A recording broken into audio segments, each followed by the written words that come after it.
Hi guys, so in this video I want to show you how to make colored noodles for crafts or any other purposes you might need them for.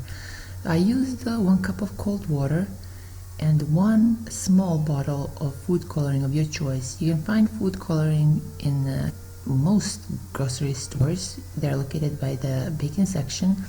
So after I mixed them all together, I kept them in a Ziploc bag for about 5 to 10 minutes and flipped the bag over as often as I could because I wanted the noodles to absorb as much color as possible. After that, I took them outside and dried them on a paper towel. So make sure to switch them over to dry sheets of paper towel.